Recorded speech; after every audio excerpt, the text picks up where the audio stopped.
Então, continuando, irmãos, aqui a gente praticamente entende o que Paulo quis dizer aí, com nos elegeu desde antes da fundação do mundo, né?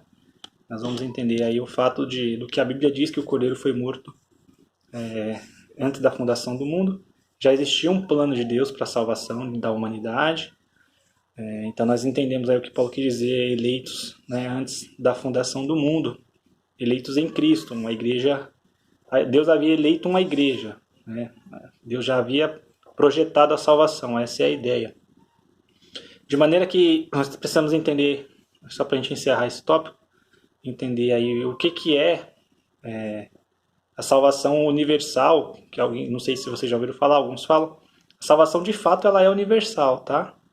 Ela não, mas quer dizer que todos serão salvos, Arnaldo? Não, não é isso que eu estou querendo dizer. O fato da salvação ser universal não significa que ela é universalista, né? Qual que é a diferença? Quando a gente diz que a salvação é universal, nós estamos dizendo que a salvação é para todos. Ela está disponível para todos, né? Não todos serão salvos, né? Infelizmente, mas a salvação ela está disponível para todos. É isso que o termo a salvação universal quer dizer. A salvação está disponível para toda a humanidade. Logo, a salvação ela é universal. Logo, todos têm acesso a essa salvação, se assim o quiserem. Essa é a ideia aqui que nós entendemos dentro dessa doutrina da salvação.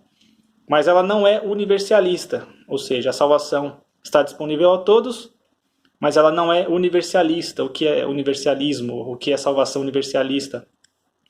É afirmar que todos serão salvos, porque afinal de contas, se Cristo morreu pelo pecado de todos, todos serão salvos no final, e não é assim que funciona. Como já dissemos aqui, vamos repetir, existe uma condição. Qual é a condição? Aceitar Cristo por fé e praticar as suas obras e a sua vontade. E esta é a ideia de salvação universalista, que todos serão salvos. Não, não é assim. A salvação está disponível a todos, mas nem todos querem essa salvação, por isso não serão salvos. Como a Bíblia diz, aquele que crê, este será salvo, né? Aquele que crê e for batizado será salvo. Mas quem não crê está condenado, porque ele não crê, né? Ele não crê, ele não acredita na obra redentora aí do Salvador. Nós temos aqui ainda outro subtópico, dentro do tópico 2, que é filhos por adoção. Interessante que esta palavra, este termo, só é empregado no Novo Testamento, só é utilizado por Paulo. Nenhum outro escritor no Novo Testamento vai fazer menção deste termo, né? Filhos por adoção, né? Nós somos adotados, basicamente é isso que ele quer dizer. Ele emprega também, não só aos Efésios aqui, mas ele fala também aos Romanos e aos Gálatas. Ele usa o mesmo termo, adoção, né? E este termo, ou esta prática, não fazia parte da cultura judaica. A cultura judaica não tinha esta prática de adoção. Porém, essa prática era um costume normal, comum, entre os cidadãos aí romanos, né? E também era bem conhecido pelos gregos. Então, Paulo vai pegar este termo, usar essa expressão, essa simbologia, para explicar aos Efésios e para a igreja que, da mesma forma, né, que existia lá o costume da adoção, a prática da adoção no meio deles, da mesma forma Deus fez conosco, né? Ele enfatiza que foi agradável a Deus nos tornar parte dessa salvação.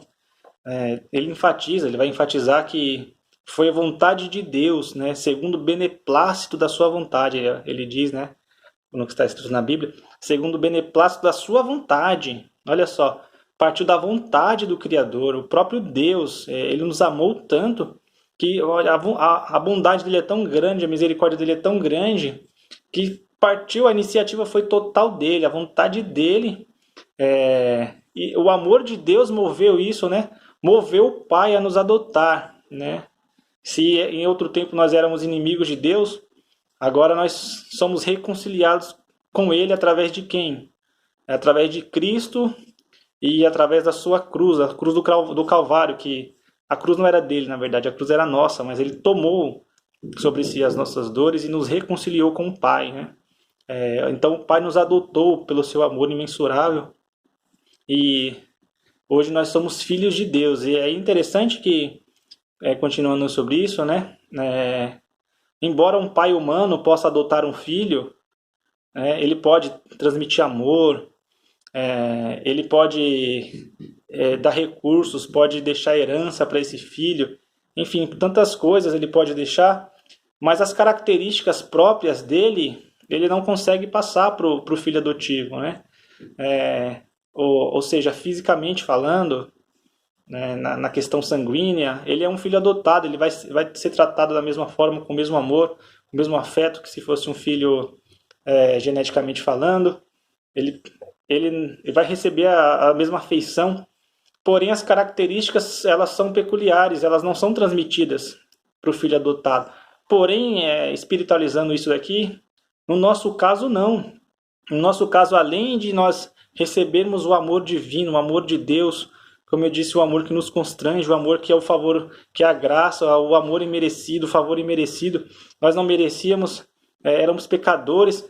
Através da cruz de Cristo, através de tudo que ele fez por nós na cruz, da sua redenção, da redenção da raça humana através do seu ato, melhor dizendo, nós podemos agora novamente sermos imagem, termos as características do Criador. Olha que coisa linda!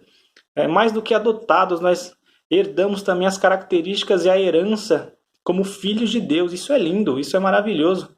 Saber que nós temos este privilégio, né? Esse privilégio aí de ter a comunhão novamente com Deus, isso é muito lindo. Inclusive, o próximo subtópico vai falar dos privilégios da adoção, né? Que Deus criou, como vocês sabem, desde o começo a humanidade para estar em harmonia com Ele, em comunhão com Ele. Mas o pecado vem e rompe esta comunhão com o Pai, esta dádiva que tínhamos. E aí em Cristo, né, nós somos reconciliados a Deus, os homens são reconciliados novamente, adotados, escolhidos dessa questão de que Deus já havia determinado um plano de salvação. É nisso que nós acreditamos, né? E é nesse sentido que o apóstolo ele vai fazer esta analogia de o filho adotado, né? Do filho adotado. E aí Paulo vai usar aí até o termo, né? Se nós fôssemos ler lá, aos Gálatas ele fala, né? Que nós temos o direito de clamar Abba, Pai. E este é um direito de intimidade. Intimidade essa, volto a repetir, que havia sido rompida, que havia sido quebrada lá através do pecado original, que assim chamamos. E agora restabelecida a comunhão com o pecador, nós temos agora esta intimidade. Nós como somos herdeiros de Deus e co-herdeiros com Cristo, co-herdeiros das promessas que foram feitas a Abraão, herdeiros da vida eterna, né? Fomos aceitos por Deus, agora nós temos o direito legal de clamarmos Abba Pai, de termos comunhão com Ele, de sermos íntimos com Deus. Isso é muito lindo, isso é muito maravilhoso. E nós podemos louvar a Deus por isso, você pode louvar a Deus por isso, você pode glorificar a Deus por isso, porque o Senhor olhou para você, olhou para mim, olhou para toda a raça humana e nos deu a condição de sermos aceitos por Ele. E eu levantei as minhas mãos, você levantou as suas mãos, nós cremos nisso, nós aceitamos isso por fé, e hoje nós estamos aqui como igreja eleita do Senhor, como filhos de Deus, podendo ter comunhão com o Pai, chamá-lo de Abba. Isso era um termo muito, muito íntimo que eles usavam dentro da cultura judaica, né? Então nós temos essa condição agora, nós temos essa condição de como igreja eleita por Cristo ou em Cristo, nós temos este direito de clamar Abba.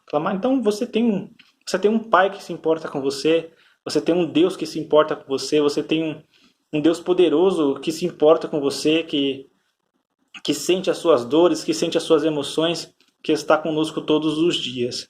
Isso é muito lindo, isso é maravilhoso, né?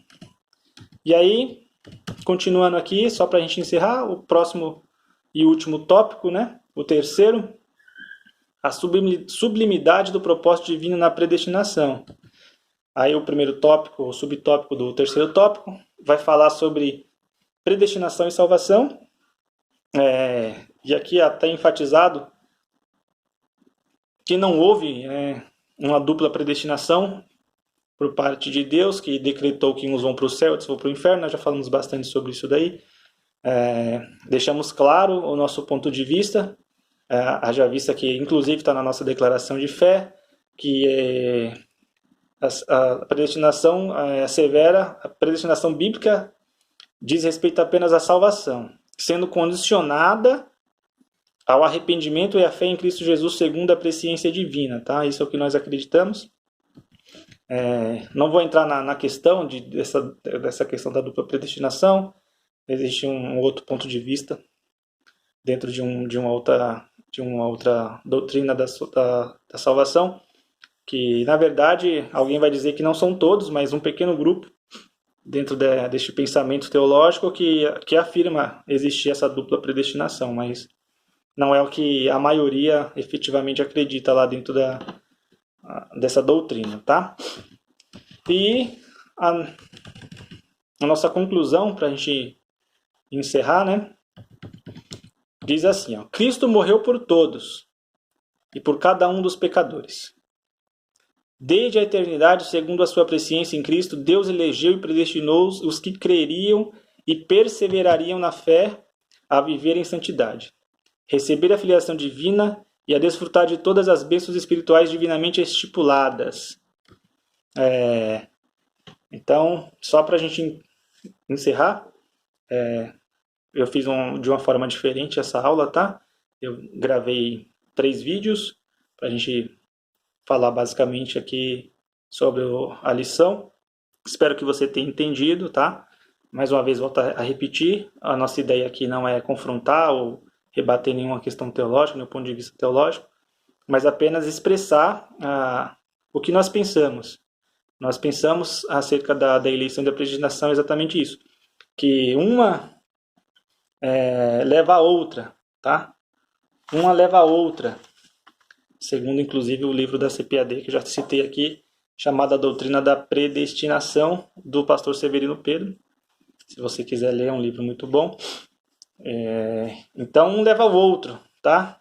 Sendo que a eleição e a predestinação aí, no caso, a eleição, ela é condicional porque nós precisamos aceitar o que Cristo fez por nós. E esta eleição, uma vez que nós aceitamos isso, ela automaticamente leva à predestinação, o que é a predestinação e o que é a eleição, é só para a gente concluir bem ao pé da letra, né? A predestinação significa decidir de antemão, né? Essa é a nossa ideia, tá?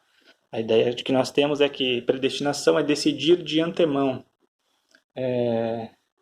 E isso aplica os propósitos de Deus aos inclusos na eleição. E a eleição é a escolha feita por Deus em Cristo de um povo para si. Deus escolheu um povo para si, uma igreja redimida. Deus, ou seja, isso aqui está querendo dizer que Deus havia projetado a salvação. Existiria a salvação para toda a humanidade, disponível para toda a humanidade. Deus já sabia disso, né? E aí a predestinação abrange o que acontecerá ao povo de Deus, ou todos os crentes genuínos em Deus. E aí há até uma... Não sei se eu posso chamar de... Não é parábola, não é uma palavra, me fugiu agora, mas uma comparação. Talvez seja essa palavra que eu queria dizer, um resumo no que diz respeito à eleição e predestinação. Eu gostaria de ler aqui para vocês. Vou ler aqui, ó. Resumo do que é eleição e predestinação. Analogia, essa é a palavra, está aqui. Podemos aplicar a analogia de um grande navio viajando para o céu. Deus escolheu o navio, ou Deus escolhe o navio. E aqui o navio está entre parênteses a igreja, para ser a sua própria nau. Cristo é o capitão e o piloto deste navio. Todos os que desejam estar nesse navio eleito podem fazê-lo mediante a fé viva em Cristo. Ou seja, aqui nesta analogia, está deixando claro o que é eleição e predestinação. A eleição é a igreja, não uma pessoa individualmente escolhida por Deus, mas um grupo, um corpo, né? Independente da sua instituição, da placa da sua igreja, melhor dizendo, né? Para ficar mais claro. desde que Cristo seja o capitão e o comandante e o piloto deste navio. Todos os que desejam embarcar neste navio, eles têm a oportunidade.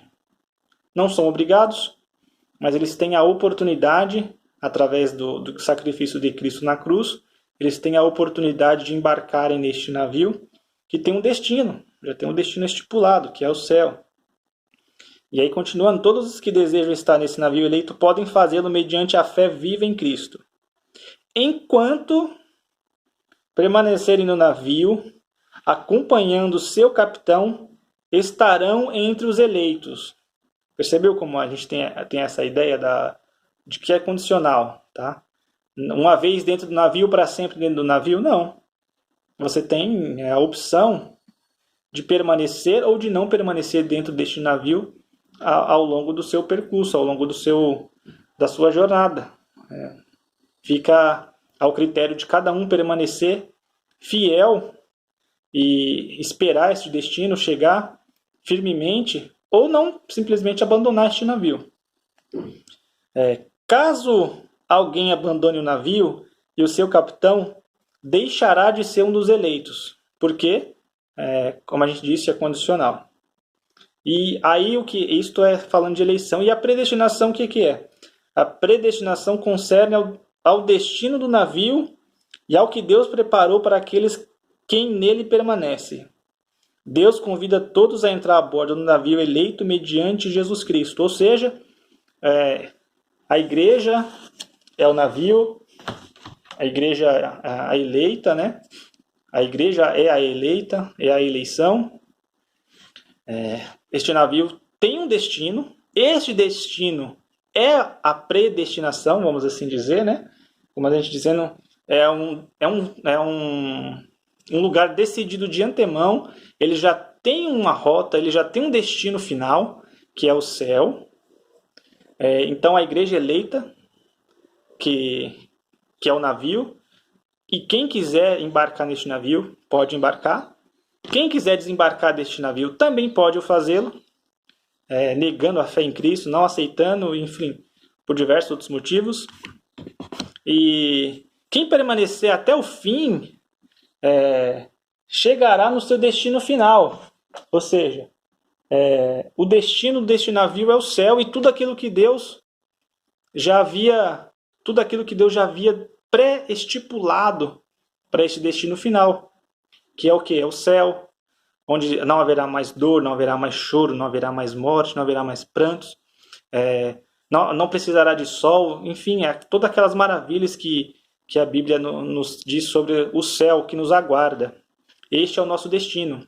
Então, é nisso que nós cremos. Este é o nosso ponto de vista, o ponto de vista chamado pelos teólogos do nosso meio, teologia pentecostal. Do ponto de vista da teologia pentecostal acerca da salvação, é isso: eleição e predestinação abrange isso. Uma leva a outra. A eleição é a igreja, que Deus havia já planejado salvar, não individualmente cada ser, você vai ser salvo e esse daqui não é nessa questão, mas que Deus já havia planejado um plano, traçado um plano de salvação. Planejado um plano fica redundante, mas Deus já havia planejado, traçado a salvação para a humanidade, está disponível para todos. A salvação é universal, mas não é universalista, como dissemos. E existe um predestino, uma predestinação já para aqueles que permanecerem fiéis em Cristo Jesus. Espero que tenha ficado claro, que você tenha gostado, que você tenha entendido aí o nosso ponto de vista. Tá? Acreditamos que a salvação parte sempre de Deus. O homem não tem a capacidade e jamais teria méritos na salvação. O homem não tem mérito nenhum, por mais que sejam boas obras que ele pratique, sejam boas suas atitudes. Se ele não aceitar Cristo por fé, isso não vai valer de nada. Precisa aceitar o sacrifício de Cristo, precisa se arrepender dos pecados. Nós não somos salvos por obras, mas sim por graça. Isso não é nosso, vem de Deus. Então a salvação parte de Deus, não do homem. A única coisa que nós podemos fazer é reconhecer o nosso pecado, o nosso estado de miséria, o nosso estado de de podridão, de pecado, e aceitar o que Cristo fez por nós. E cabe a nós agora, como igreja eleita também, só salientar, talvez fuja um pouco aqui da lição, que nós devemos, como igreja eleita, propagar o Evangelho de Cristo, independente do que você acredite, né? Até porque isso não vai interferir na salvação, uma vez que você crê em Cristo, independente se você acha que existe predestinação, que Deus escolheu uns e outros não. Isso é só uma discussão teológica. Como eu disse, eu não estou aqui para pôr um fim nesse debate e acredito que ninguém vai conseguir pôr um fim nesse debate enquanto estivermos aqui na Terra. Mas nós devemos sempre ter em mente que Cristo morreu por nós e aceitamos isso e estamos a caminho do mesmo céu. E como igreja eleita, como eu estava dizendo, cabe a nós como igreja propagarmos este evangelho, propagarmos o evangelho de Cristo, falarmos do amor de Cristo e não nos enclausurarmos, nos fecharmos dentro de quatro paredes e acharmos que está tudo bem, eu estou salvo e está tudo certo agora e acabou. Não, nós como igreja precisamos levar esta palavra, levar o evangelho de Cristo a todos aqueles que precisam. E aí eu finalizo dizendo o que Charles Spurgeon disse, que o evangelho é um mendigo levando pão para outro mendigo. Ou seja, a necessidade que nós temos, outras pessoas têm. E nós vamos continuar sempre necessitados deste pão, que é a palavra de Deus, que é o evangelho genuíno, o evangelho da graça. Né? Então que isso fique em nossos corações. E eu quero pedir a Deus e rogo a Deus para que a bênção do Senhor continue sobre a sua casa, sobre a sua família, sobre os seus filhos, sobre o seu trabalho, sobre o seu lar.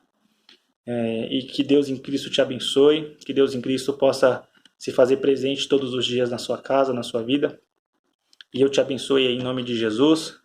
Espero que você tenha gostado, espero que tenha ficado claro aí o nosso ponto de vista. E eu te espero na próxima aula, tá? Espero que a próxima aula já seja presencial, possamos estar juntos, aí reunidos. Mas se não for possível, estaremos aqui dentro da medida do possível, como eu disse.